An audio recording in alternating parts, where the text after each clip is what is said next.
Yes, I've frozen some, as you can see, but we'll talk about those in a little bit more. But first of all, we're going to get the hot tub and talk about activated charcoal, because, as they say, I always talk about activated charcoal, but you try on the internet to find out exactly what it really is and how it's made. You get some implication maybe it involves concentrated sulfuric acid, but it's never really confirmed. And what with our gas generation, I've already tested this with a flame, and it's not our reductive flammable gas. It's just the air in the charcoal coming off. And once this is cooled down, the charcoal will actually sink down. So it's a very fast way, in parallel to Bruce Pearson wetting his peat with hot water. So basically, wetting the charcoal with hot water is like wetting your peat. So if you think about peat as being, if you like, got a high lignite peat, you know, the peat that's on its way to becoming coal. Yeah, it's a way of wetting this. I can't get any steam on the thing, and that will keep going for quite a while, and you can't even pick it up because the transfer of heat through the aluminium is so good. But then after that, I've taken this one that I did before, or I did last night, and as you can see, you can't even see the charcoal on top because it's just sunk right down to the bottom after the all the air has come out. And we're going to see if there's any difference between the reductive gas generation from the charcoal once it's been frozen, sort of thing, and also once it's, so between these two, whether there's any difference between, one, will it generate the gas after it's been had hot water put onto it, and is there any difference if you freeze it after it's been totally saturated, sort of thing.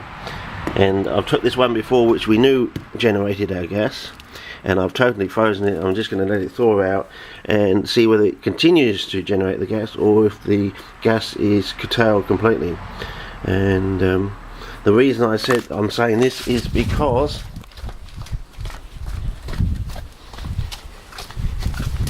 this one here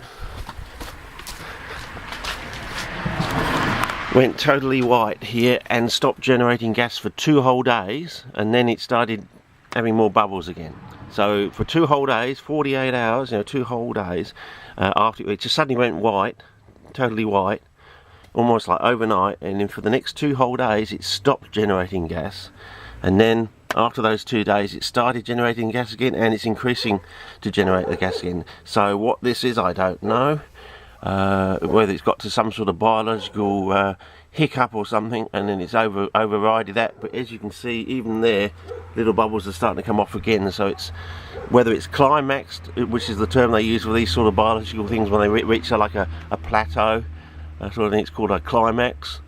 It seems to have climaxed at some point, and then it's gone beyond, and either it's gone backwards or it's gone on to another further stage. So as you can see, and it looks like it's almost, whether it will now start generating gas at night time, I don't know. But geez, look at, you can see the amount now.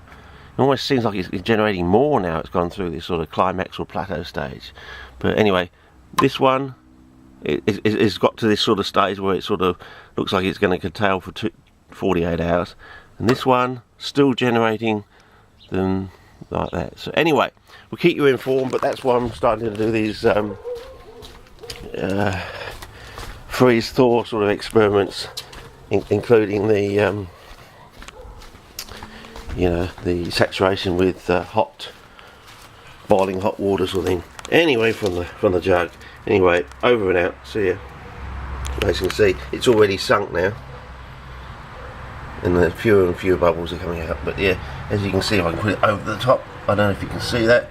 It's going to smeg up the screen or not. Anyway, we'll see how these things react after they've been thawed out. Okay, over and out.